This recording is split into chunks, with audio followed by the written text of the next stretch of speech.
नमो सिद्धाणं नमो आयर्याणं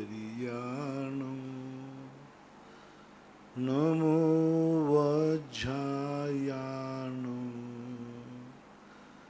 नमो लोये सव्यसाहूणं।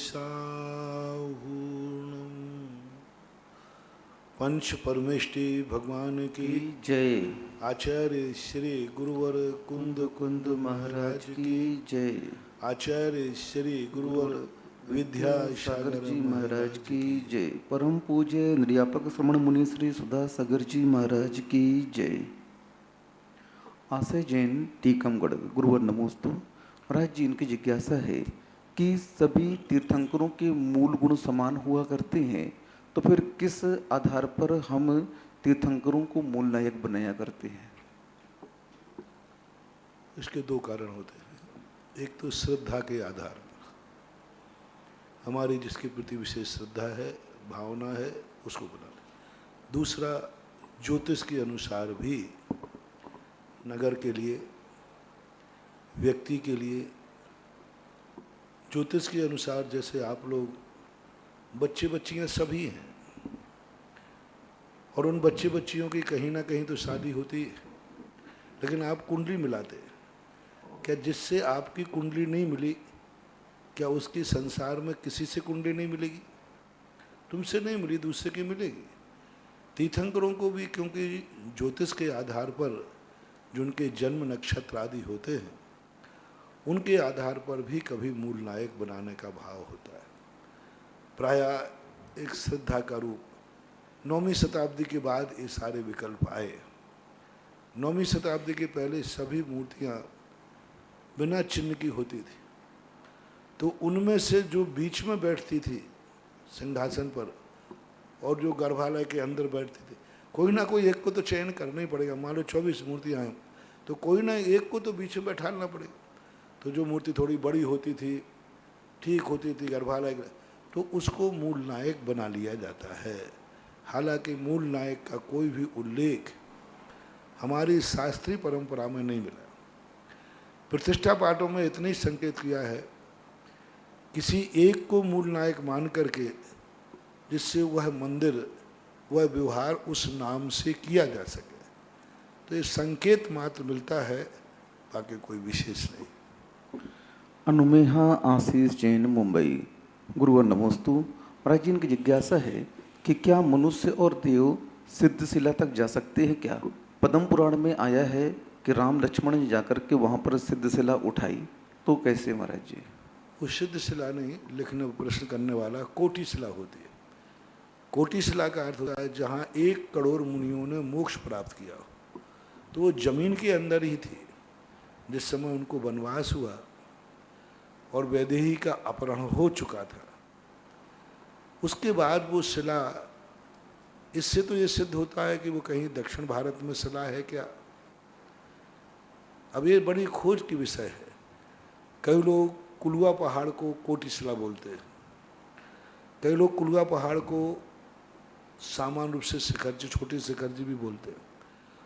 कोई लोग कहते हैं कि नासिक के पास में कहीं पहाड़ है जहाँ अंजन चोर को मोक्ष हुआ था, उसके आसपास कहीं कोटि शिला का रूप मानते।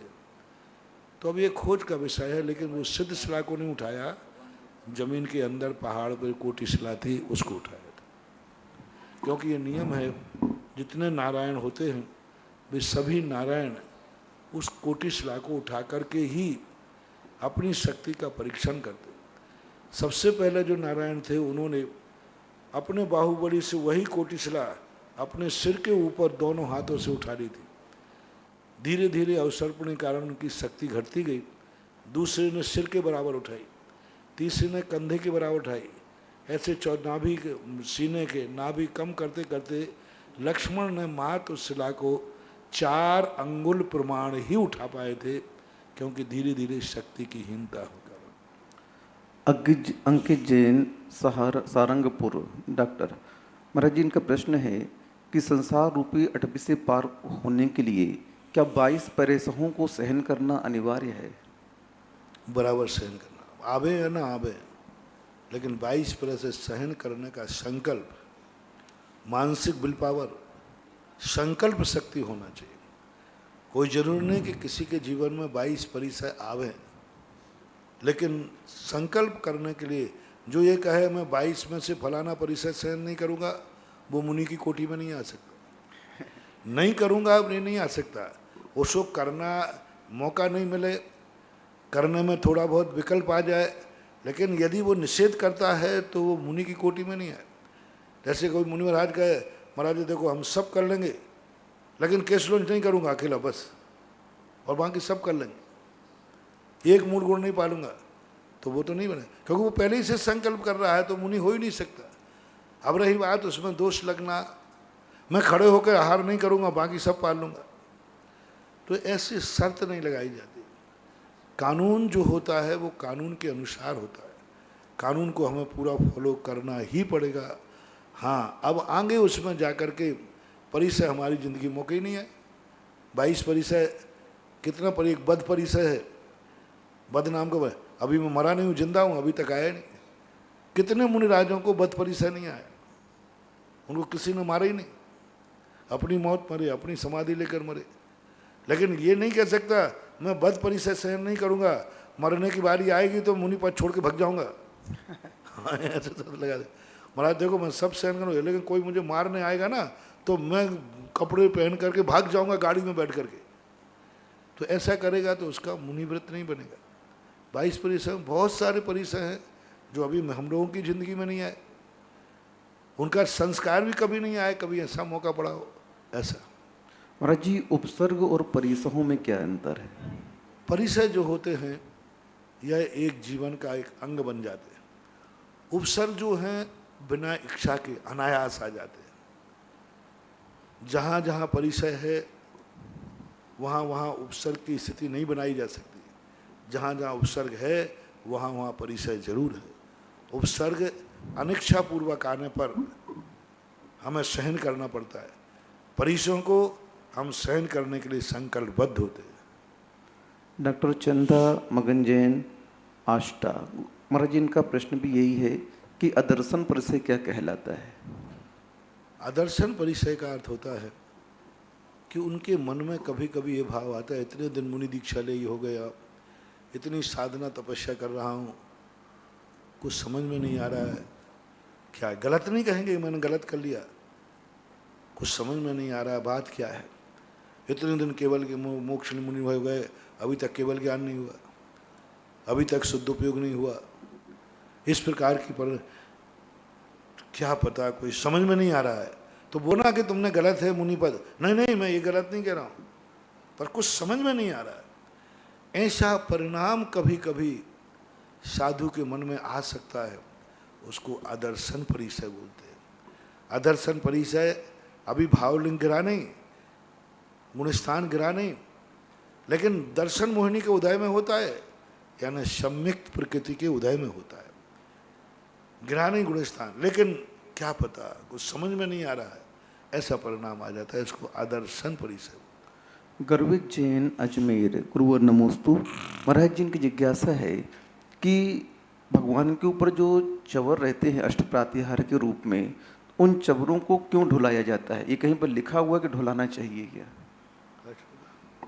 जो चवर होते हैं ढुलाते हैं भगवान के सामने, तो ये ढुलाना श्रावक को आवश्यक लिखा है चवर ढुलाने के लिए, स्पष्ट शास्त्र में प्रतिमान में भरे पड़े। क्यों ढुलाई जाती है? ये उनका वैभव है, कोई जरूरी नहीं कि उनको क्यों ढुला। छत्र भी क्यों, सिंहासन पे वो बैठते ही नहीं फिर सिंहासन क्यों, कमल पे चलते नहीं फिर 225 कमल क्यों, समोषण से उनका कोई प्रयोजन नहीं, समोषण क्यों, उनका वैभव। हम लोग को ढुलाने में क्या फायदा है श्रावक? हाँ देखो, वो तो उसके संबंध में हमने कई बार तुम्हें कहा, चवर जो है नकारात्मक ऊर्जा को बाहर फेंकते हैं। चवरों का एक बहुत बड़ा रीजन होता है, चवर जब ढुलते हैं तो कोई की नकारात्मक शक्ति कभी अपन को छू नहीं सकती। विमान के समय चवर सबसे पहले ढोले जाते हैं, और कोई अपराधिहार हो या नहीं हो, जब भी भगवान अपने मंदिर से बाहर निकलते हैं चवर को जरूर ढोलने की परंपरा है, क्योंकि संसार में विरोधी लोग भी हैं, धर्मद्रोही लोग भी हैं, कुछ भी किसी प्रकार का नकारात्मक कार्य करना चाहें तो चवर यदि ढुल रहा है तो किसी की मजाल नहीं है कि उस रथ को पे कोई नकारात्मक अपना प्रयोग कर सके। इसलिए चवरों का एक बहुत बड़ा रीजन। करिश्मा जैन मेहता पुणे, गुरुवर नमोस्तु। महाराज जी, इनकी जिज्ञासा है कि नारकियों में हमेशा लड़ाई झगड़ा होता रहता है, तो महाराज जी उनके 6 माह पूर्व जब आयु का बंध प्रारंभ होता है तो पूरी जिंदगी और उनके परिणाम अच्छे नहीं रहते हैं, तो आयु बंध के समय में उसके परिणाम कैसे बुरे हुए रहेंगे वहाँ पर? परिणाम उनके बुरे नहीं होते हैं, परिणाम उसके मजबूर कर देते हैं। सामने वाले व्यक्ति का वातावरण वहाँ उसको इतना दुखी कर देता है कि अंत में उसको भी मारने का भाव आ जाता है। बहुत सारे जीव ऐसे होते हैं जो जब सामने वाला शांति नहीं हो रहा, करें क्या? वो तो नारकी है। मुनिराज को भी यदि कोई बार बार करता, आखिर कहाँ तक सहन करें? दीपायन मुनि को कोई एक बार में गुस्सा नहीं आ गया था? भावलिंगी मुनिराज थे, अब वो मारे ही जा रहा है, गाली दिए जा रहा है, देते देते आखिर वो गिर गए, तब उनको गुस्सा आया। तो जब मुनिराज की भी एक सीमा है कि थोड़ा सा विपरीत होते होते अंत में उनको भी इतना गुस्सा आ जाता है, तो वे तो बेचारे नारकी हैं, वहाँ के वातावरण से छिड़छिड़ा जाते हैं, उनको भी गुस्सा आ जाता है, वो मार डालते हैं सामने वाले को। लेकिन फिर भी परिणामों में अंतरंग परिणाम, एक क्रियारूप परिणति और एक अंतर ज्ञानात्मक परिणति में अंतर होता है। ज्ञानी जीव कई बार क्रियाएं विपरीत करता है, लेकिन अंदर के परिणाम उसके बहुत भीगे हुए रहते हैं, द्रवीभूत होता है। अजय जैन ललितपुर, गुरुवर नमोस्तु। महाराज जी, इनकी जिज्ञासा है कि आपने प्रवचन किया था कि रत्नात्रय की प्राप्ति के लिए दान देना चाहिए, तो रत्नात्रय की प्राप्ति का आशय क्या है महाराज जी? रत्नत्रय की प्राप्ति का अर्थ ही है कि गुरु हमें रत्नत्रय का मार्ग देते, रत्नत्रय का उपदेश देना ही रत्नत्रय का दान कहलाता है। उनको मार्ग देना, उनको संस्कार देना, शिक्षा देना, दीक्षा देना, गुरु ने मुझे रत्नत्रय का दान दिया, यही मानना चाहिए। चारणान योग के अनुसार जो रत्नत्रय है, जो कर्म सिद्धांत कर्माण योग के अनुसार, कर्म सिद्धांत के अनुसार रत्नत्रय बनता है, वह मानना चाहिए। भक्ति जैन बेगमगंज, गुरुवर नमोस्तु। महाराज जी पूछ रही है कि जीने की हो न वांछा, मरने क्यों न हो इच्छा, परिवार मित्र जन से मैं राग को हटाऊं, इसका अर्थ क्या है? सामान्य है कि न तो हमें जीने की इच्छा है न मरने की। एक अपने आप में वह व्यक्ति नियत को स्वीकार करके और ज्ञायक भाव में जाना चाहता है। जी रहा हूँ इसका भी कोई विकल्प नहीं, मर रहा हूँ इसका भी कोई विकल्प नहीं। जीने और मरने की कहानियाँ तो ये हमारे स्वार्थ हैं, और उस जीने और मरने को लिए हम ज्ञायक स्वभावी बन जाएं, साक्षी बना लें, ज्ञाता दृष्टा बना लें, तो कोई मौत कोई बड़ी चीज़ नहीं है। मौत जो हमें बुरी लगती है, हमारी महत्वाकांक्षाओं को स्वार्थ से बुरी लगती है। हमारी कुछ शिक्षाएं जो हम पूरी नहीं कर पाए, सामने वाले से हमारा स्वार्थ रहता है, इसलिए हम उसको बुरा मानते हैं। मृत्यु एक ऐसा उपहार है जो इस सृष्टि को सुनहरा बनाता है, ये जीवन को सुनहरा बनाता है। यदि मौत नहीं होती तो जीवन शायद इतना सुनहरा नहीं होता, ये संसार इतना सुनहरा नहीं होता। क्योंकि संसार में रागी द्वेष है। या तो सिद्धालय में जाकर के मौत नहीं है वहाँ, क्योंकि वहाँ शुद्धता है, सिद्धता है। यहाँ तो हर चीज़ में परिवर्तन चाहिए। तुम अपनी ज़िंदगी से घबरा रहे हो, जो मैं कह रहा हूँ, तुम्हारे माँ बाप की उम्र जैसे अधिक हो जाती है, तो अभी सुबह प्रवचन में दिया था, कितने % लोग उब जाते हैं, कितने % लोग थक जाते हैं, कितने % लोग माँ बाप को समस्या मान लेते हैं। आज आप लोग देख लीजिए, जिन माँ बाप की उम्र बहुत बड़ी हो जाती है, अब भी तुम्हारे किसी काम में नहीं रहे, तुम्हारी समस्या बन जाती है। और व्यक्ति प्रकृति और एक और कह देवे, यदि तुम्हारे माँ बाप तुम्हारी जिंदगी में कभी नहीं मरेंगे, तो मुझे ऐसा लगता है कि उनको कोई मार नहीं डाले। हाँ, कहो तो कुछ मर्डर तो हो ही जाएंगे। क्या कहा महाराज, मेरे मम्मी पापा कभी नहीं मरेंगे, और बहू को पता और चल जाए कि महाराज ने सासू को अमर होने का आशीर्वाद दे दिया, तो वो तो कहो मेरे से झगड़ा करने आ जाओ, महाराज जी किससे पूछ के आपने आशीर्वाद दिया? अरे मैंने कहा भाई कोई मरने का नहीं दिया, जीने का दिया। बोले मरने का देते तो खुशी थी। होता है कई बार। इसलिए जिंदगी को, मौत कोई बड़ी चीज नहीं है। मौत भी एक ऐसा ही उपहार है जैसे जन्म उपहार है। जन्म को जैसे हम खुश होते हैं, ज्ञानी व्यक्ति मौत से कभी घबराता नहीं। लाखों वर्षों जीऊं या मृत्यु आज ही हो जाए, बस मृत्यु का तरीका जो है वो अच्छा सुनहला हो जाए तो बहुत बड़ी बात। संभव जैन बेगमगंज, महाराज जी 12 साल का बच्चा है, नमोस्तु महाराज जी। और इसे द्रव्य संग्रह, तत्वार सूत्र, सहस्त्रनाम जी, श्रावकाचार्य जी, शांतिधारा जी, सब कुछ याद है, शांति विधान वगैरह। महाराज जी ये आपसे आशीर्वाद चाहता है कि हम अब आगे क्या याद करें। यदि तुम्हारा क्षयोपशम है तो करते जाओ, कोई भी चीज़ करते जाओ। आपको जो रुचि है, तत्वार सूत्र याद करो, द्रव्य संग्रह याद करो। ग्रंथ सब याद करने के लिए ही हैं। समय सार याद कर लो, प्रोचन सार, पंचायत सब याद, जितना अपने आचार्यों ने लिखा है सब याद कर लो यदि तुम्हारा समय है। महाराज जी 12 साल की उम्र में इतना क्षयोपशम बच्चे का, 12 साल की उम्र है इसकी मात्र। हाँ बहुत अच्छा है। यदि क्षयोपशम है तो उसको क्षयोपशम अपना बढ़ाना चाहिए, क्षयोपशम का उपयोग करना चाहिए। मुकुल जैन सूरत, गुरुवर नमोस्तु। महाराज जी अगर कोई व्यक्ति बिना मन के माला फेरता है, पूजन करता है, कुछ भी धार्मिक क्रियाएं करता है, तो उस व्यक्ति को कितना लाभ होगा उससे? सबसे बड़ा लाभ तो है, उसको लाभ है कि नहीं मैं नहीं कह सकता, लेकिन दूसरे को नुकसान नहीं पहुंचा रहा है, इतना फायदा है। हाँ, कोई ने कहा कि महाराज जी यदि किसी के मन में किसी को मारने का भाव है, लेकिन आपने आदेश दे दिया कि उसको प्राण मत लेना, लेकिन वो रोज को मन से मारता है, महाराज जी नहीं होते तो मैं निपटा देता, महाराज जी नहीं कहते तो निपटा देता, तो महाराज इसके लिए हिंसा का पाप लगेगा। इसको तो लगेगा, लेकिन सामने वाला बचा रहेगा। तो द्रव्य व्रतों में, मजबूरी के व्रतों में स्वयं को फायदा है कि नहीं ये तो कोई निर्णय नहीं कर पाऊंगा, लेकिन दूसरे का जो नाश होना था वो बच जाएगा। चोरी करने का भाव है लेकिन वो चोरी कर नहीं रहा, ठीक है इसका भाव है, बना रहने दो, लेकिन सामने वाला लुटने से तो बच गया, नहीं तो वो दोनों तरफ से जाता है। तो भावों में अपने मन में विकार आ जाता है, भावों में बुरे भाव आ जाते हैं तो स्वयं का ही नाश होता है, दूसरा बच जाता है। लेकिन यही भाव काय से करने लग जाए तो स्वयं का नाश तो है ही, दूसरे का भी नाश है।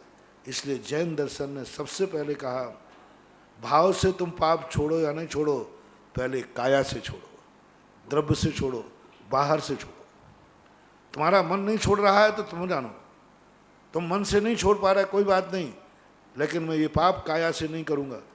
महाराज मेरा मन बहुत बिगड़ता है, बिगड़ने दो, काया से मत करना। महाराज मेरा रात्रि में भोजन खाने का भाव होता है, आप छुड़ा के क्या करोगे? मैंने कहा नहीं खाना। महाराज मैं कह रहा हूँ खाने का भाव होता है, तुम कहा नहीं खाना। हाँ कम से कम एक फायदा तो है, तुम नहीं खाने थे, इतने जीव मरना थे बे तो बच गए, बच जाएंगे। ऐसे ही सब में लगा लेना, ऐसा हो। श्रीमती प्रियंका विकास जैन कटनी, गुरुवर नमोस्तु। महाराज जी ये कह रहे कि आपने कहा है कि गंदोदक हम किसी को भी लगा सकते हैं, चाहे जानवर हो चाहे कोई भी हो, तो महाराज जी अशुद्धि में महिलाएं घर में गंदोदक लगा सकती हैं क्या? मैं इसका प्रावधान तो नहीं करूँगा, मुख से नहीं बोलूँगा, लेकिन मैं आपसे पूछ रहा हूँ, उसी समय उसकी मौत आ रही है तो क्या करोगे? बस इतनी वाकफी है, जहाँ जहाँ मौत आ सकती है वहाँ वहाँ गंदोदक कोई देता है तो ले सकते हो। जहाँ जहाँ मौत आ सकती है नमोकार मंत्र पढ़ सकते हो। जहाँ जहाँ मौत आ सकती है वहाँ वहाँ देव साध गुरु का स्मरण कर सकते हो। पवित्रा पवित्रो वा सुस्तो दुस्तोपि वा ध्यायेत पंच नमस्कारम सर्व पाप प्रणश्यते। अब उस समय इसको मार्ग मत बना लेना, साधारण समय में मत सोच लेना, नहीं तो तुम अभी से शुरू कर दो। महाराज ने कह दिया है, उस समय कहा जब मौत सामने खड़ी है उस समय क्या करोगे? मान लीजिए नमोकार मंत्र झूठे मुंह पढ़ना चाहिए या नहीं पढ़ना चाहिए? प्रश्न पूछो मेरे से। नमोकार मंत्र झूठे मुंह पढ़ना चाहिए या नहीं पढ़ना चाहिए? नहीं पढ़ना चाहिए। नहीं पढ़ना चाहिए, एक ही बात है। गंदे जब शौच वौच जा रहा हो, कर रहा हो, उस समय पढ़ना चाहिए नहीं पढ़ना चाहिए? नहीं पढ़ना। अब वो शौच में बाथरूम में है, टॉयलेट में है, और उसी समय शौच कर रहा है और हार्ट अटैक हो गया, अभी शुद्धि नहीं की उसने? हो सकता है कि नहीं? हो सकता है। अभी उसने शुद्धि नहीं की, सीट पर बैठा है, पोटी चल रही है और हार्ट अटैक चालू हो गया। अब ऐसी स्थिति में शुद्धि है कि अशुद्धि? अब मरने की स्थिति आई, मुंह से नमो रहंताणम बोले कि नहीं? गंदगी में गंदे स्थान पे हाँ कह रहे, गंदगी में गंदे स्थान में। तब ऐसा मानना चाहिए उस समय उसकी मौत सामने दिख रही है, उस समय इतना समय ही नहीं कि वो शुद्धि कर ले, इतना समय नहीं वो उठ करके जाकर के कपड़े बदल ले, उसकी मौत वहीं निश्चित हो रही है। उस समय उसके मुख से नमो रहंताणम, नमो सिद्धाणम, नमो आयरियाणम, नमो अज्जायणम, नमो लोहे शब्षाणम निकल रहा है शौचालय में, कोई दोष नहीं। वही जिंदगी का उसका आधार है, वही उसके जिंदगी की आयु के बंद का कारण है, और वही निर्णय होना है कहाँ जाना है। विपत्ति काले मर्यादा नास्ती। लेकिन महाराज जी आपने कह दिया तो अब आप ठीक है महाराज, हमें शौच जाने में टाइम ज़्यादा लगता है और हमने 1 करोड़ माला फेरने का नियम लिया है, 5-6 माला वहीं निपटाऊंगा, अब सीट पे बैठा रहूंगा और माला जपता रहूंगा। गलत हो जाएगा, ऐसा नहीं करना। आपातकाल को आपातकाल ही रखना, बाकी तो शुद्धिपूर्वक होना चाहिए, ऐसा नहीं। शशि जैन, हिसार, हरियाणा। गुरुवर नमोस्तु। महाराज जी ये पूछ रहे हैं कि विदेशों में कई लोगों के शौचालयों में पुस्तकालय होता है, सब रखे रहते हैं, पेपर मैगजीन पढ़ते हैं, ऑफिस का कार्य, क्योंकि उनको ऐसी लगती है एक एक घंटे लग जाता है, एक डेढ़ घंटे शौच में लगते हैं कई लोगों को। अब इतनी देर क्या करें तो वहाँ पुस्तकें पढ़ते रहते हैं। वो अपने का कंप्यूटर ले जाते, वो लैपटॉप होता है, क्या होता है लैपटॉप लेकर के बस वो काम, दोनों काम चलते, लैपटॉप भी चलता रहता है और काम भी होता रहता है। तो अब ये सब चीज़ों के संबंध में मार्ग नहीं बनाना चाहिए। शशि जैन, हिसार। गुरुवर नमस्तु। महाराज जी इनकी जिज्ञासा है कि तीर्थंकर जहाँ जहाँ आहार करते हैं, क्या सभी जगह पंचाश्चर्य की वर्षा होती है?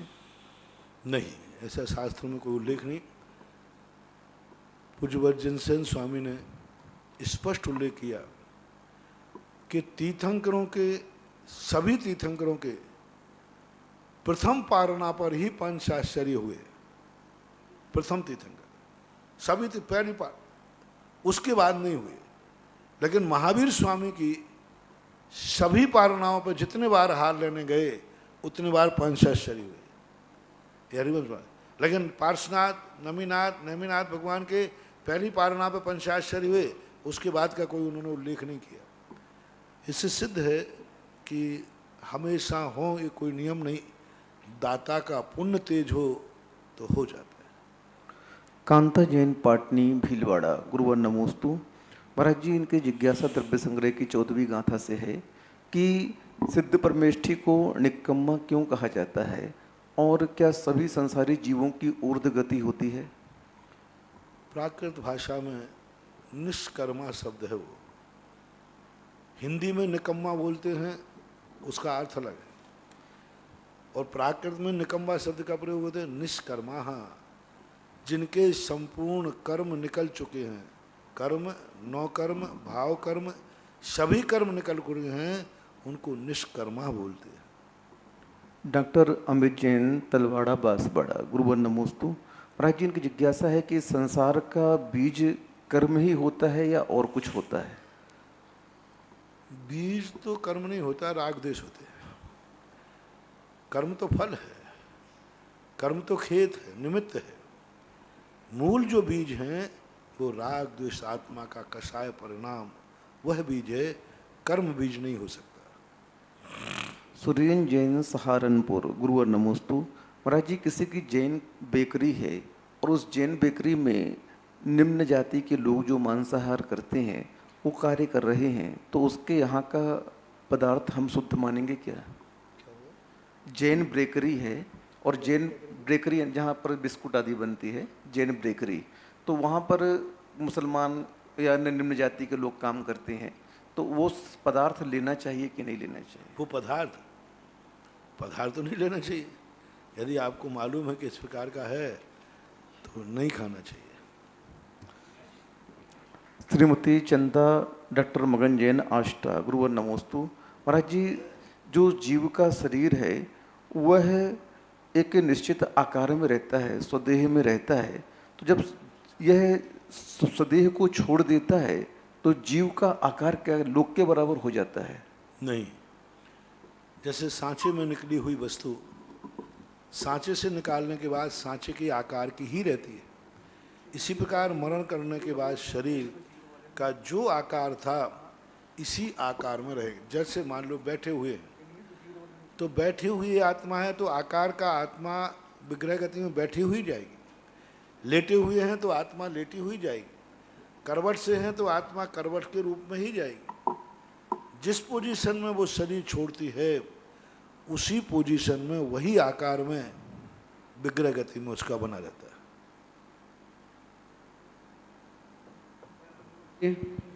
आचार्य गुरुदेव श्री विद्यासागर जी महाराज के परम आज्ञानुवर्ती शिष्य निर्यापक श्रवण मुनि पुंगव श्री सुधासागर जी महाराज के मुखारविंद से देश विदेश में अपने घरों पर विराजित टीवी के समक्ष जनवाणी चैनल और सुधा कला चैनल माध्यम से देखने वाले सभी भक्तों की ओर से परम पूज्य गुरुवर के चरणों में त्रैवार नमोस्तु नमोस्तु नमोस्तु।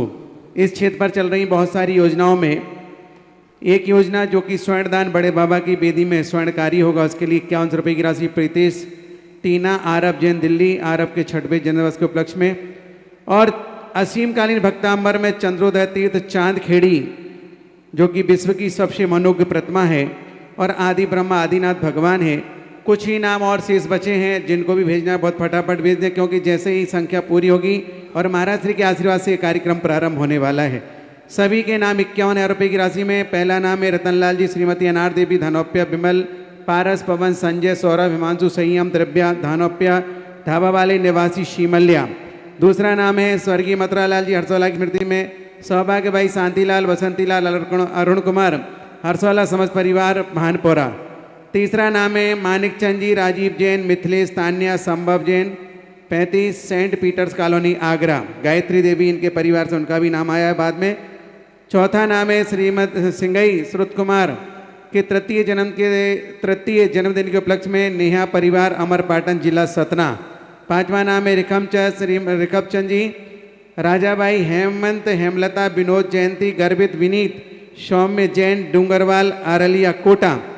छठवां नाम है बिंद्रा देवी, स्वर्गीय डॉक्टर शेखर चंद, जितेंद्र, अनुभूति, अलौकिक जैन की ओर से बेटी अपूर्वा के जन्मदिवस के उपलक्ष्य में अहमदाबाद। और भी स्वर्णदान में हमारे पास 2-3 नाम और आए हैं। 51 रुपये की राशि आरब जैन, दिल्ली के जन्म तो आ चुका। स्वर्णदान राशि जैन के जन्मदिवस के उपलक्ष्य में 51 रुपये की राशि तरुण जैन, नूतन राशि संयम, निकिता तृप्ति जैन निवासी दिल्ली। इन सभी महानुभावों के सम्मान में जोरदार तालियों के साथ अनुमोदना। और प्रथम जिज्ञासा है महाराज श्री पवन वंदना शतना, महाराज श्री भोग भूमि में क्या तीनों वेद पाए जाते हैं? नहीं, भोग भूमि मात्र 2 ही वेद होते हैं, स्त्री और पुरुष वेद। नपुंसक वेद वहाँ ना द्रव्य से होता है ना भाव से होता है। अगली जिज्ञासा हरीश चंद जी, जैन मानसरोवर जयपुर से। नमोस्तु गुरुवर। 3 कम 9 करोड़ मुनिराज की संख्या में अरिहंत आचार्य और उपाध्याय को क्या ग्रहण किया गया है?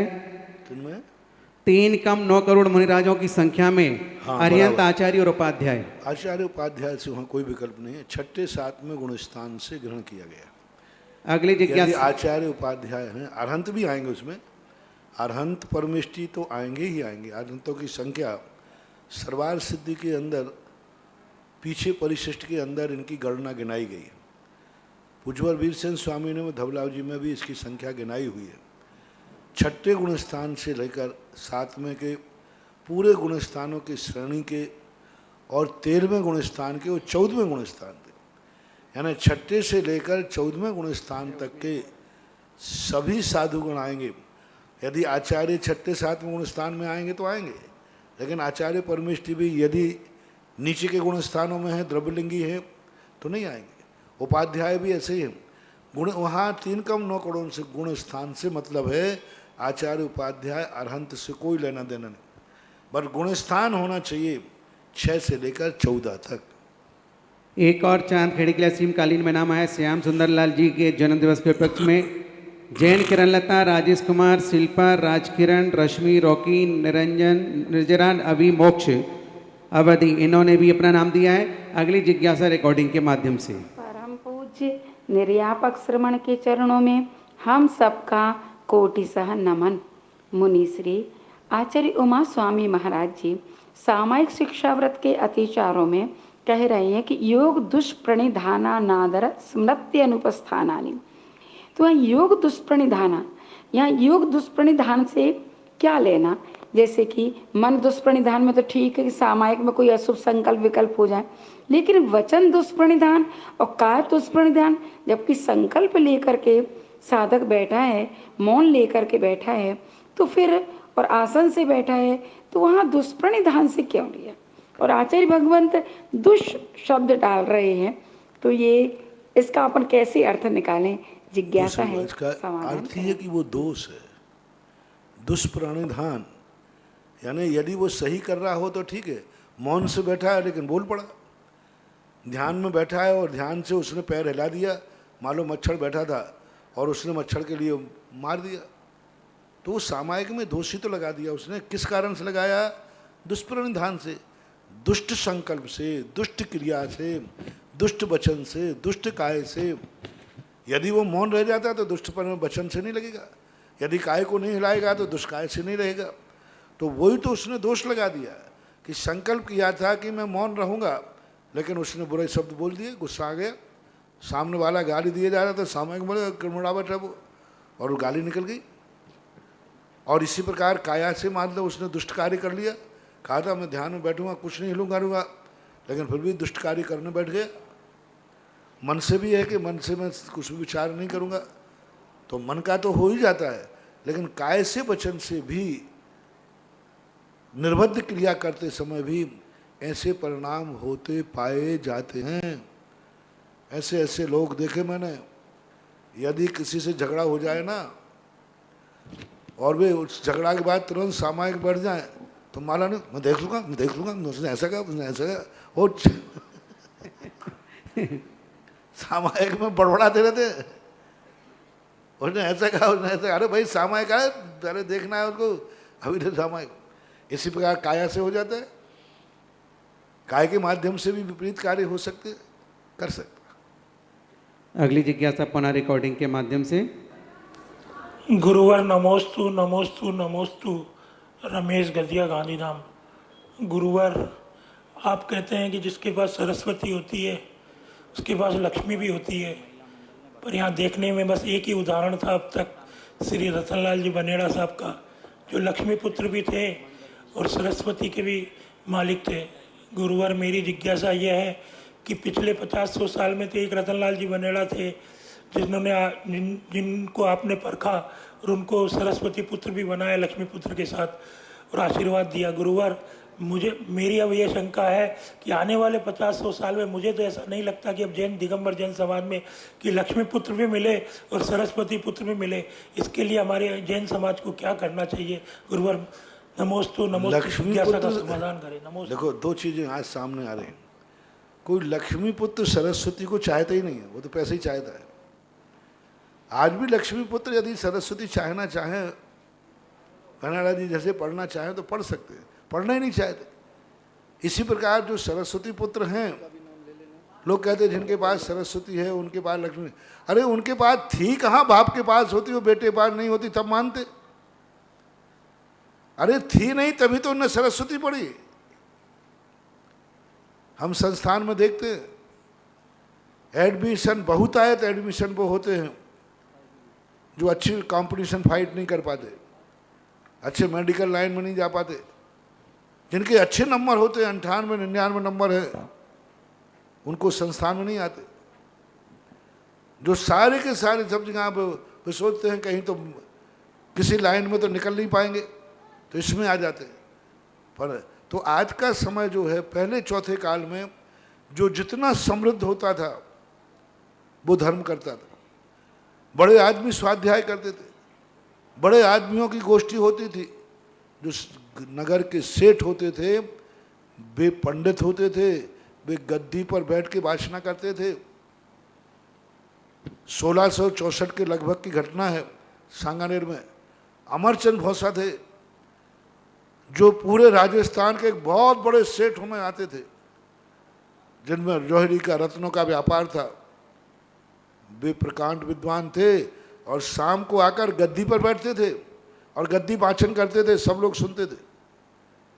पहले नगर सेठ का अर्थ यही नहीं होता था कि वो मात धन में बड़ा होता था। नगर सेठ का अर्थ होता था वही गद्दी पर बैठ के पूरी समाज को प्रोत्साहन देता था। तो वो समय ऐसे थे, उस समय गरीब लोग नहीं बैठते थे, अमीर लोग स्वाध्याय करते थे। जितने बड़े आदमी होते थे उनके स्वाध्याय करने का नियम होता था। घंटे 2 घंटे स्वाध्याय करेंगे तभी वो व्यापार करेंगे। पंडित बनारसी दास देखो, बहुत बड़े रत्नों के व्यापारी थे, बहुत बड़े रत्नों के। बताते हैं कि जब उनको समयसार ग्रंथ मिला तो उन्होंने अपनी दुकान से ऐसे दोनों हाथों में भर करके उस सामने वाले को रत्न दे दिए। वे स्वाध्याय करते थे। तो ऐसी स्थिति में बड़े आदमियों को एक करना चाहिए, लेकिन बड़े आदमियों को जो जितना बड़ा आदमी हो जाता है वो धर्म के प्रति रुचि रखते ही नहीं है। ये कलयुग की बलिहारी है और धीरे धीरे 21वीं सदी की बलिहारी कह लो। अब वही लोग बैठते हैं जो कहते हैं कि ठीक है अब लक्ष्मी नहीं है तो सरस्वती सही, 2 में से 1 तो मिल जाए। तो और आज जो भी सरस्वती भी पढ़ना चाह रहे हैं उनमें भी 90% जो पढ़ रहे हैं आजीविका के लिए पढ़ रहे हैं। आज जो भी 90% पढ़ते हैं, संस्थान में पढ़े चाहे कहीं भी पढ़े, उनका मुख्य उद्देश्य आजीविका। दूसरी लाइन से वो आजीविका कमाने की स्थिति में नहीं है। दूसरी लाइन से वो आजीविका नहीं कमा सकते क्योंकि वो डॉक्टर बन नहीं सकते, इंजीनियर बन नहीं सकते, उतनी ऊंची पढ़ाई कर नहीं सकते। तो वो सोचते हैं कि चलो शास्त्रीय आचार्य पढ़ें, क्योंकि हमारे सामने बच्चे जब एडमिशन लेते हैं तो वो कहते हैं महाराज जी शास्त्रीय आचार्य पढ़ने से हमें कौन सी नौकरी मिलेगी। मैंने गया काम से पढ़ भी रहा है धर्म तो नौकरी के लिए पढ़ रहा है। तो आज का पर्पस बदल गया। धर्म की पढ़ाई भी कर रहा है तो उसके पीछे उसकी आजीविका छुपी हुई है। पहले धर्म की पढ़ाई करते थे स्वाध्याय के लिए, आजीविका बीच में नहीं आती थी। जो मैंने एक दिन कहा था, मास्टर लोग पहले जो मास्टर पढ़ाते थे ज्ञान दान देते थे, आज जो मास्टर कर पढ़ाते हैं वे नौकरी के लिए पढ़ाते हैं, आजीविका के लिए पढ़ाते हैं, ज्ञान दान देने के लिए नहीं, आजीविका के लिए पढ़ाते। तो आजकल का सब कल्चर बदल चुका है, इसमें ये सिद्धांत लागू नहीं होते हैं। फिर भी समय समय पर कोई ऐसे व्यक्ति मिलते जाएं कि श्रीमान हों और धीमान भी हों। अब आगे हम कह निषेध तो नहीं कर सकते, लेकिन दुर्लभ तो है ही। अगली जिज्ञासा अपना रिकॉर्डिंग के माध्यम से। निर्यापक मुनि श्री सुधासागर जी महाराज को नमोस्तु। महाराज श्री, आकाश द्रव्य की विशेषता या गुण कहें, अन्य द्रव्यों को अवगाहना देना, पर मेरा शरीर भी तो 6 द्रव्यों को अवगाहना दे रहा है, अनंत जीवों को अवगाहना दे रहा है। फिर इन दोनों में फर्क कैसे जाने? महाराज की जय। सामान्य गुण होते हैं, 2 गुण होते हैं हर द्रव्य के अंदर, एक विशेष और एक सामान्य। अवगाहनत्व गुण जो है सभी द्रव्यों में है। यदि सभी द्रव्यों में नहीं हो तो जीव अनंतानंत हैं और लोकालोक असंख्यात है। काल द्रव्य में भी अवगाहनत्व है, धर्म द्रव्य में भी है, अधर्म द्रव्य में, सब में है, लेकिन वो असाधारण नहीं है। उससे बड़ा गुण जो है जो दूसरों में ना पाया जाए वो। और आकाश द्रव्य में अवगाहन असाधारण है, सब जितने को दे सकते हैं उससे भी ज़्यादा अनंत अनंत गुणा अवगाहन देने की क्षमता आकाश में। पहली बात, आकाश सबको अवगाहन देता है लेकिन वो किसी का अवगाहन लेता नहीं है। दूसरा कारण, प्रत्येक द्रव्य दूसरे को अवगाहन देता है लेकिन स्वयं दूसरे को अवगाहन में रहता है, दूसरे को अपने में समाहित कर लेता है। जीव द्रव्य है, अनंत जीवों का अवगाहन, लेकिन स्वयं आकाश के आश्रित है। लेकिन आकाश द्रव्य सबको अवगाहन दे रहा है लेकिन स्वयं स्वप्रतिष्ठित है। ये सबसे बड़े, इसलिए उसका असाधारण लक्षण का अवगाहनत्व नाम का गुण सभी द्रव्यों में है, लेकिन वो स्वयं स्वप्रतिष्ठित नहीं है, वे दूसरे के सहारे हैं। लेकिन आकाश द्रव्य सब द्रव्यों को सहारा देता है लेकिन वो किसी का सहारा नहीं लेता।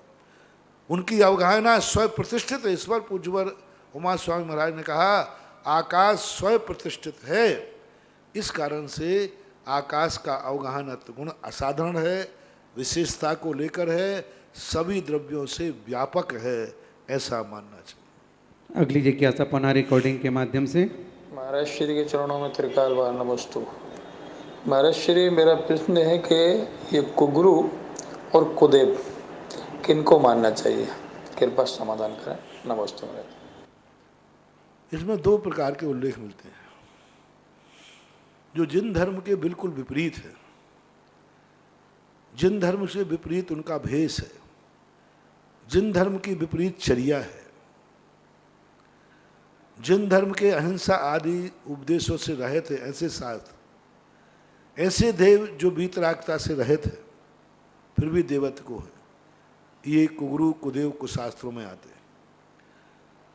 पूज्यवर नेमिचंद महाराज ने त्रिलोक सार के अंदर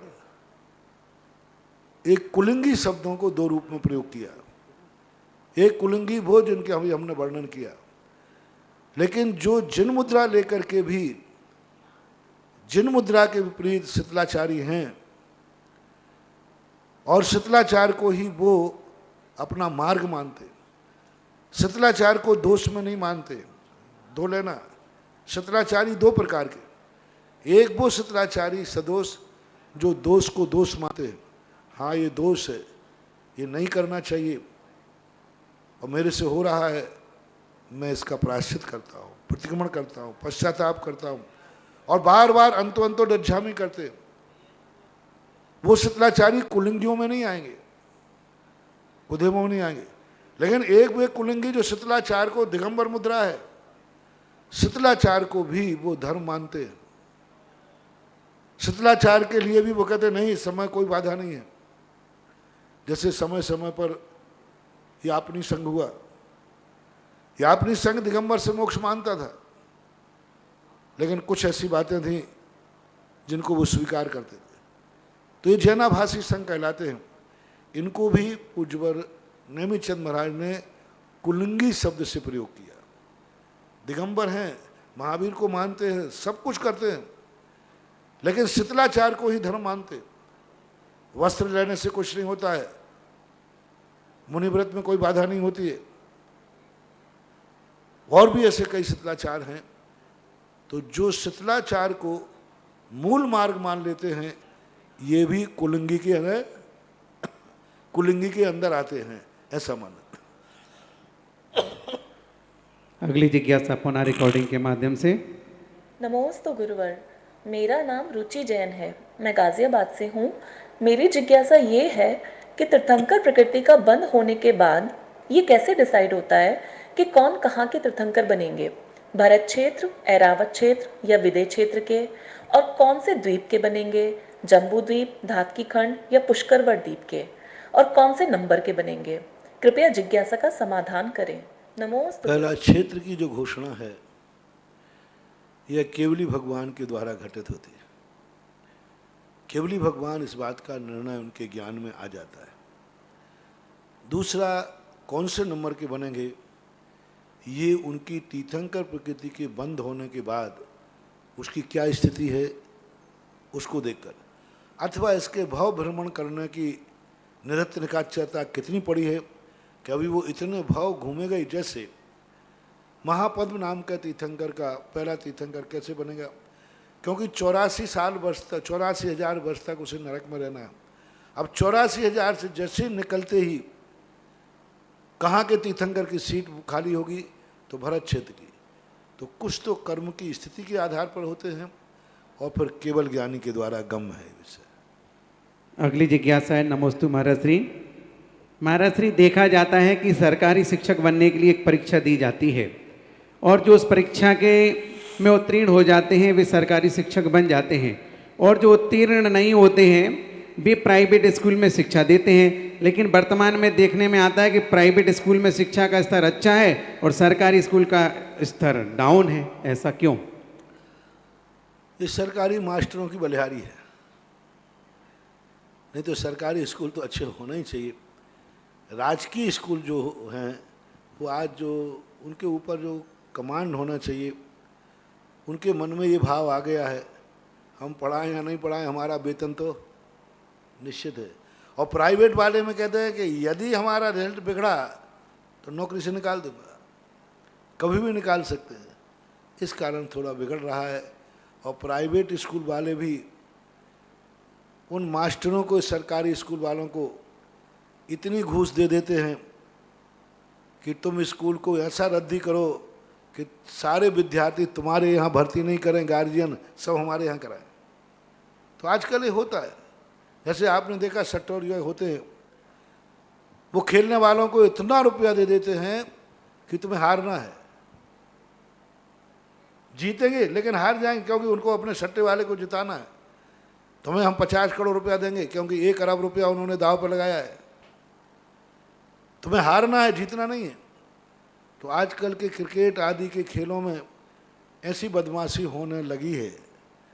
इसी प्रकार इन स्कूलों में भी ऐसे होने लगे, सरकारी कंपनियों में ऐसा होने लगा कि उसको जाकर प्राइवेट लोग वाले उसको खिला पिला देते हैं, तुम्हें अपना स्तर गिराना है। एक बस वाला था, प्राइवेट बस वाला, सरकारी बस वाले को हमेशा कुछ ना कुछ देता रहता था, वो सवारी नहीं बैठालता था। क्योंकि जो प्राइवेट बस वाला है कंडक्टर और ड्राइवर को पैसा दे दिया, और उधर सरकारी वेतन तो मिलेगा ही, चाहे सवारी मिले या न मिले। तो ये सब चलता रहता है। अगली जिज्ञासा निर्मला जी गोदा, माइक दे दें। इसके पूर्व मैं आपको बता देता हूं बंधुओं, इस क्षेत्र पर बनने वाले नंदीश्वर जिनालय में, जो कि इस क्षेत्र का सबसे अलौकिक दृश्य होगा पूरे भारत का, पूरे विश्व का, 25 कलश के माध्यम से मात्र कुछ ही जिनालय शेष हैं और उसकी भी समयावधि 5 वर्ष है। यदि आप उसके पहले देते हैं तो बहुत अच्छी बात है, नहीं तो आप स्वयं ही धीरे धीरे भी दे सकते हैं। और वो जिनालय भी विश्व का एक विशाल जिनालय होगा, क्योंकि नंदीश्वर जिनालय बहुत सारे देखे हैं। एक छत के नीचे छोटी छोटी सी मड़िया बना दी जाती हैं और उनमें भगवान विराजमान कर दिए जाते हैं। यहाँ पर पूरा पाषाण नीचे से ऊपर तक पाषाण का होगा, गर्भगृह होगा, मंडप होगा, श्रृंगार चौकी होगी, दर्शन करने का स्थान होगा, अभिषेक की व्यवस्था होगी और विशाल काय के भगवान होंगे। तो जिन जिनको भी भेजना हो अपनी स्वीकृतियां भेज सकते हैं। सहसकूट जिनालय यहाँ पर भी बन रहा है, दर्शनोदय तीर्थ थोबोंजी में ही बन रहा है। जहां आपकी श्रद्धा हो, जिस एरिया में आप रहते हो, जहां पूजन पाठ करने जा सकते हो, वहां पर अपना सहसकूट जिनालय में एक प्रतिमा देकर के ही पुण्यार्जन कर सकते हैं। जिज्ञासा निर्मला जी गोदा। गुरुवर के चरणों में मेरा और मेरे परिवार की ओर से बारंबार नमोस्तु। महाराज जी, अभी आपने 2 दिन प्रवचन में ये कहा था कि बड़े लोगों को हमेशा आगे करो, और कुछ भी शुभ काम हो अगर आपको बड़े लोग मिल जावे तो काम अच्छा हो जाता है। और जुलूस वगैरह में कहीं भी हो तो बड़े लोगों को आगे करो, पांडाल में भी बैठो तो आगे बड़े लोगों को करो। तो महाराज जी, अभी 2 दिन पहले आपका हमारे यहाँ चौके में पड़गान हुआ, तो उस समय महाराज जी आपका प्रवचन याद आ गया था हमारे को। तो महाराज जी, हम तो खुशी के मारे आगे निकल गए थे आपसे, और आप पीछे थे महाराज जी। तो थोड़ा हमारे को लगा कि हमको क्या करना चाहिए महाराज जी उस समय। पूरा प्रवचन शायद तुमने सुना नहीं, चौका लगाते लगाते आधा सुना होगा। नहीं महाराज जी, पंडाल में ही थी मैं उस हाँ, समय। तो पूरा प्रवचन, पहली बात तो बड़ों को बड़ा मानते हैं, उसके बाद उनको सगुन कहा। मैं कभी नहीं बैठता हूँ कि पंडाल में बड़ों को आगे बैठाना चाहिए। मैं तो सदा बड़ों से कहता हूँ कि छोटों को आगे बैठाना चाहिए, तुम पीछे बैठना चाहिए। धर्म कार्य के अंदर ऐसी बात नहीं है। अब जहाँ पर मान मर्यादा की बात आती है, वहाँ पर आगम की आज्ञा है, श्रावक को आगे चलना चाहिए। जब पड़गाह के ले जाएं तो श्रावक को आगे चलना चाहिए, मुनि को पीछे चलना चाहिए। ये आगम की आज्ञा है, क्योंकि महाराज आगे जाके कहाँ जाएंगे, कहाँ जाएंगे? तुम लोग सब पीछे हो जाओ, महाराज अब कहाँ जाए? नहीं महाराज जी, वो प्रवचन याद आ गया हाँ था तो आपका। नहीं, वो ऐसा नहीं है, जहाँ है वहीं पर, जहाँ पर नहीं तो कई बार कहा ऐसा हो कि महाराज आपने कहा कि बड़ों को आगे करना चाहिए, तो सामने कोई झगड़ा के डंडा मारने आया, बाप आगे हो, वो आ रहा बाप, क्योंकि महाराज ने कहा है, महाराज ने कहा है कि भाई बड़ों को आगे करना चाहिए। अरे भाई जब संकट आवे, जब युद्ध होता है तो सेना आगे होती है, राजा पीछे होता है। जय हो। युद्ध में राजा सबसे पीछे होता है, सेना आगे होती है। जब सम्मान की बात आती है तो राजा आगे होता है और सेना पीछे होती। पीछे होता है। इसलिए हर समय ये नियम नहीं है, कुछ प्रसंगों में ऐसा है कि उनको आगे करना चाहिए। अगली जिज्ञासा सुधा जी पटवारी, और इसके बाद तैयार रहेंगे आगम जैन। साधु भगवान के चरणों में कोटि से वंदन। महाराज जी, ऐसा पढ़ने में आया है कि जिसका जितना अधिक पुण्य होता है उसको उतने कम भोजन में तृप्ति हो जाती है, तो ऐसा क्यों महाराज जी? है ही, जितने बड़े पुण्यात्मा होते वे थोड़े से में बहुत काम कर लेते, यही तो उनका पुण्य है। एक व्यक्ति देखो, एक चपरासी चौकीदार सबसे ज्यादा वेतन मेहनत करता है, दिन भर बेचारा बाहर बैठा है और वेतन कम मिलता है, और कलेक्टर साहब को बहुत सारा, हाँ बहुत चरैये बनाते रहते हैं, लेकिन वेतन बहुत मिलता है। तो हमारे शास्त्रों में भी कहा है, जो अधिक ध्यान करते हैं, अधिक तपस्याएं करते हैं, उनका आहार और निहार बहुत अल्प होता है, लेकिन ताकत बहुत होती उनकी, शक्ति बहुत होती। देवता देखो कितने उम्र के हिसाब से महीनों में, पक्षों में, हजारों वर्षों में आहार करते। भोग भूमि के देव देखो 3 दिन में एक बार आंवले बराबर, बेर बराबर, बहेरे बराबर भोजन करते। तो ये तो नियम है, क्योंकि उनको छोटे से में उनका पुण्य इतना तेज है, उनकी शक्ति इतनी है कि वो थोड़े में भी बहुत कुछ शक्ति ग्रहण कर लेते हैं। साधारण मानवों में भी माना जाता है। हाँ, उनमें भी पुण्य की बात है, क्यों बात है? कई लोगों को संग्रहण की बीमारी हो जाए तो कितना ही खावे, लेकिन उनका पेट ही नहीं भरे। नमस्ते महाराज। आगम जैन, इसके बाद तैयार रहेंगी सपना जी धानप्या। हमारे यहाँ एक ब्रह्मचारी थे, अभी भी हैं शायद अंदर, वो उनका कभी उन्होंने आज तक पेट भर के भोजन ना कोई खिला पाया ना वो खा पाया, चले गए, कभी कोई खिला नहीं पाया और वो खा नहीं पाए। परोसने वाला थक जाए, करे क्या, कहाँ तक खिलाए, जितना बनाए सब खा जाए। मैंने उनसे पूछा कि भाई कभी आपने ऐसा कहा कि मैं भर गया? बोले महाराज वो देने ही बंद कर दे तो हम हाथ धो लेते। देने वाले से पूछा, बोले महाराज अब कुछ बचा ही नहीं, मैं दूं क्या इनको? इतनी उनकी जठराग्नि तेज थी, इतनी जठराग्नि, कभी उन्होंने ये नहीं कहा कि आज मैं पेट भर के आया हूं। एक ब्रह्मचारी और थे, उनको पूछा अंतराय आया, तो आचार्य ने बोला अच्छा अंतराय आ गया, शुरू में आ गया? नहीं, 14 रोटी के बाद आया। और बताया क्या कि महाराज वो हाँ शुरू में तो आ गया। बहुत पहले घटना है, सन 1984 में। उनका पुण्य क्षीण मानेंगे? हम लोग सब बैठे थे उस समय, इतना कभी तो पहले कब क्यों जल्द अंतराय आ गया? कब आ गया? बोले महाराज आज तो शुरू में गया है। शुरू में आ गया? बोले कितना भोजन हो गया था? बोले 14 तो खाली थी। अब बताओ 14 रोटी खाना शुरू का अंतराय है तो पूरा भोजन कितने का है, आप अनुमान लगाओ। जठराग्नि तेज थी उनकी, उसकी पचा लेते थे। इतना दूसरा खा लाया तो वो खा ही नहीं सके। उनको ये मत कहना कि वो ज़्यादा खाते थे, उनकी जठराग्नि बहुत तेज थी, वो पचा लेते थे। और पेट इतना मध्य था, पेट फूलता भी नहीं था। ऐसा नहीं कि इतना खाने वाले पेट हो, पेट तो ऐसा था कि जैसे पेट पीठ मिले, पता नहीं वो कहाँ जाती थी उनकी, अंडरग्राउंड कौन सी गुफाएं थी। तो हम लोग यही कहते थे, आचार्य जी इतना खाते हैं मैंने कहा पेट तो दिखता ही नहीं, पता ही नहीं कहाँ है, ये थैलियाँ हैं कहाँ। हाँ, बहुत सो के दिखता और है। कई लोग ऐसे होते हैं, थोड़ा खाते हैं लेकिन पेट भर जाता है। तो पेट बड़ा देख करके मत समझना ज्यादा खाता है, और पेट छोटा देखकर मत सोचना कि ये कम खाता है। कम खाता है। तो इसमें जठराग्नि का भी तो असर है, वो पुण्य की भी ऐसी कोई बात नहीं। महाराज जी, हमारे साथ आपने देखा होगा एक राजेंद्र उमर का करके कलाकार आता था, उसके साथ एक 7-8 साल का छोरा आता था, नंबर 1 का कलाकार था बोलने में। महाराज जी 20 रोटी का तो नाश्ता करता था वो, और 8 साल की उम्र थी। बोलो, अगली जिज्ञासा आगम जैन, इसके बाद तैयार रहेंगी सपना ऐसे जी। लोगों से ईर्ष्या नहीं करना। तुम खा के दिखाओ, कौन मना कर रहा है।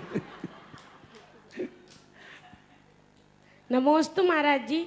महाराज जी, हम सब बच्चों की ये जिज्ञासा है कि जब हम आपको आहार देते हैं तो उससे पहले हम सब बच्चे नाश्ता कर लेते हैं, तो भरपेट नाश्ता करने के बाद भी जब आपके आहार में जो स्वादिष्ट व्यंजन चलते हैं उनसे हमारा मन महल जाता है और हमारे को महाराज जी खाने का भाव होता है। उसके तो हमारे को इसमें पाप लगेगा, और पाप लगेगा तो आप इसका प्रायश्चित बताइए। तो मुझे धीरे से कह दिया करो, वो चीज में तुम्हें छोड़ दिया करूँगा। क्योंकि हमारे शास्त्रों में लिखा है, साधु वही चीज ग्रहण करे जिसमें दूसरों की नीयत खराब नहीं हो। ऐसी चीज लेना चाहिए। और अब मुझे पता चला कि आचार्यों ने शास्त्रों में ये क्यों लिखा कि आहार करने जब निकलो, जब बच्चे भोजन करके घर से बाहर खेलने आ जाएं। हाँ, नहीं तो कई बार बच्चे रो पड़ते हैं, मुझे तो देते नहीं, वो महाराज को दे रहे हैं। हाँ, ऐसा होता है। तो ऐसा इतने छोटे बच्चों से आहार लिया भी नहीं जाता, और ऐसा होना अच्छी बात नहीं है, क्योंकि ऐसे करने से दोष तो लगता ही है। और साधु को पता चल जाए तो साधु अंतराय भी कर सकता है। साधु को पता चल जाए तो वह वस्तु साधु ग्रहण नहीं करेगा। इसलिए मैंने कहा, तुम लोग सारे बच्चे लोग मिलकर के धीरे से मेरे कान महाराज जी, हम वो चीज तुम्हारे लिए छोड़ देंगे बढ़िया। अब फिर तुम्हारी मम्मी नहीं देगी तो फिर मेरी जिम्मेवारी नहीं है, हम तो छोड़ सकते हैं। बहुत अच्छा प्रश्न, बच्चे ने अपने मन की बात कही, बहुत अच्छा। तो महाराज जी, इसका प्रायश्चित क्या होगा? प्रायश्चित ये कि अभाव मत करना और ये कह देना। नमोस्तु। मन में भाव आए तो कान में कह देना। अगली जिज्ञासा सपना जी धानोप्या। तपोदय तीर्थोद्धारक मेरे परम उपकारी गुरुवर के चरणों में मेरे और मेरे परिवार की तरफ से त्रैवार नमोस्तु। महाराज जी, हमारी जिज्ञासा है, आप हमेशा तीर्थ विकास पर जोर देते हो और अधिक से अधिक तीर्थों का निर्माण हो, इस बारे में भी बोलते हो। तो महाराज जी, आपके ज्ञान में अधिक से अधिक तीर्थों के निर्माण की योजना कब और कैसे आई? ये तो मुझे भी पता नहीं। मेरा तो स्वभाव है, नेचर है, जोर मारो चाले तो मैं नगर नगर को तीर्थ बना दूं। जय हो। मेरी कल्पना तो बहुत कुछ है, बहुत कुछ है। अब लेकिन जितना कर पाता हूँ, हो पाता है, उतना कर रहा हूँ। फिर भी महाराज जी, तीर्थों के बारे में इतना अधिक गहन विचार कैसे आया? आपने महाराज जी वर्षों से जो जीर्ण शीर्ण तीर्थ पड़े हुए हैं उनको आपने अनेक ऊंचाइयों पर पहुंचा दिया। मुझे यही पता नहीं कि मैंने कब से शुरू किया। मेरा तो जब तुम इतिहास उठाओगे, ऐसा एक भी साल नहीं गया होगा जिस साल कोई तीर्थ क्षेत्र का विकास नहीं हुआ। जी महाराज जी। मैंने तो जब से आचार्य श्री के संग में था तब का तो मुझे ध्यान नहीं, क्योंकि ज़्यादातर मेरा मौन ही रहता था। जब से पूज्य गुरुदेव की आज्ञा से विहार किया तो शायद ही कोई साल हो, शायद, मैं पक्का नहीं कह सकता, जिस साल कोई ना कोई तीर्थ क्षेत्र, कोई ना कोई मंदिर, कोई ना कोई कार्य हुआ ही नहीं हो। तो अभी तो मुझे तिथि याद नहीं है। कहीं ना कहीं जब भी गया वहाँ कुछ ना कुछ हुआ ही है, अपने आप होता है। मैं कोई प्लानिंग बना के नहीं जाता। मैंने कहा ना, मैं राजस्थान को इतनी प्लानिंग बनाने थोड़ी आया कि राजस्थान में इतने तीर्थ क्षेत्र बनाऊंगा, लेकिन बन गए। और ये अभी नहीं, राजस्थान में आके ही नहीं, उसके पहले भी, सबसे पहले सन 1986-88 में एमपी में सिरोंज का तीर्थ क्षेत्र बना, नसिया। फिर बाद में वहाँ से बिहार करके बजरंगगढ़ गया। बजरंगगढ़ के अंदर मूर्तियों का जीर्णोद्धार हुआ था, मंदिर का हुआ था। तो अनगिनत हो गए, मेरे पास भी गिनती नहीं है। कोई मेरे से पूछे महाराज कितने छोटे, मुझे ही पता नहीं है। अब इतनी मान लो जितने साल दीक्षा को हो गए उसमें शायद 5 का 2 का जिसके गुणा करना हो, गुणा करना पड़ेगा, तब सारे मंदिर तीर्थ क्षेत्र गिन पाओ। जय हो। नमोस्तु महाराज। ऐसे संतों और भगवंतों की कृपा, क्योंकि महाराज श्री जिस रास्ते से गुजरते हैं और जिस क्षेत्र की दुर्दशा दिखती है, बस वहीं पर उनका मन पिघल जाता है और क्षेत्रों को ऊंचाई की ओर बढ़ाने में पूरा योगदान ऐसे संतों का रहता है। ऐसे गुरुवर के चरणों में नमोस्तु। और लास्ट जिज्ञासा हमारे ब्रह्मचारी विनोद भैया, जबलपुर।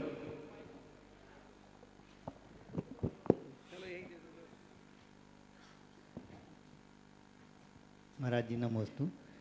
महाराज जी, शास्त्रों को पढ़ करके ये लगता है कि मैं किसी की निंदा न करूं, और शास्त्रों में भी लिखा है कि सम्यक दृष्टि व्यक्ति आत्मनिंदा सहिता तलवर तस्कर गृहित तस्करवत, और निज निंदा करती बार बार, फिर भी पता नहीं कैसे क्या होता है कि निंदा करने का भाव आ जाता है, या अपनी कैसे क्या परिस्थिति बैठती है। इसलिए श्रद्धा, ज्ञान और क्रिया में अंतर कहा गया। जितनी व्यक्ति की श्रद्धा होती है उतना ज्ञान हो, ये कोई नियम नहीं है। श्रद्धा तो 6 द्रव्य 7 तत्वों पर है, 3 लोक पर है, लेकिन उतना ज्ञान नहीं है। और ज्ञान भी है मान लीजिए तो उतनी चर्या नहीं है, चारित्र नहीं है। इसलिए ये मानकर हमें ज्ञान और श्रद्धा नहीं छोड़ देना चाहिए। दृष्टि में तो रखना ही चाहिए कि श्रद्धा नहीं करना। अब क्रिया में यदि निंदा आ रही है तो घबराने की जरूरत नहीं है, ये चारित्र मोहिनी की कमी है। लेकिन खुशी यह है कि हमें कम से कम सत्य का ज्ञान तो है। मैंने कहा ना, मुझे खुशी इस बात की है कि बेनाडा जी ने अस्पताल में भी समाधि लेने का भाव किया। दुख इस बात का है कि कोरोना ने, सरकार के नियमों ने, कानूनों ने उन्हें लेने के लिए अनुकूलता नहीं बनाई। उनका देखो भाव, देखो। अभी किरण प्रकाश से पूछा, वाह, बोले उन्होंने कभी, वो डॉक्टर ने कहा, अस्पताल के जो अस्पताल का डॉक्टर वहाँ ड्यूटी पर था, उसने कहा मेरी अस्पताल में पहला मरीज आया जिसने अस्पताल का पानी भी नहीं पिया, एक बूंद नहीं पिया। शुद्ध भोजन जाता था और एक टाइम भोजन किया उन्होंने अस्पताल में। शाम को एक फल का नियम ले लिया था उन्हें कि शाम को डॉक्टर ने कहा था कि आपको कुछ ना कुछ लेना पड़ेगा, ऑक्सीजन आदि जो भी कमी, एक फल लेते थे और पानी, शुद्ध पानी लेते थे। और ये नियम उनका आखिरी तक चला। और समाधि का भाव करना, तो खुशी यह बात की है कम से कम श्रद्धा में समाधि का भाव बना रहा। अब क्रिया ने मजबूर कर दिया। यदि सरकारी प्रोटोकॉल का नियम नहीं होता तो वो तपोदय क्षेत्र पर उनका अंतिम स्थिति बनती। लेकिन तो ये भाव है, ये तो हो गई। जितनी श्रद्धा है उतनी क्रिया जिस दिन हो जाएगी, उसी दिन विनोद बाबू अपन सब भगवान बन जाएंगे। पूरे परम पूज्य निर्यापक्ष मुनि पुंगव श्री सुधाकर जी महाराज की जय, समस्त मुनि संघ की जय। आज परम पूज्य श्री के हर चर्या का सौभाग्य प्राप्त किया था। श्री महेंद्र जी, बंटी जी, दिलीप जी सोगानी, पिंटू, नियो ब्लॉक, बिमला जी लोहाड़िया, अजमेर परिवार।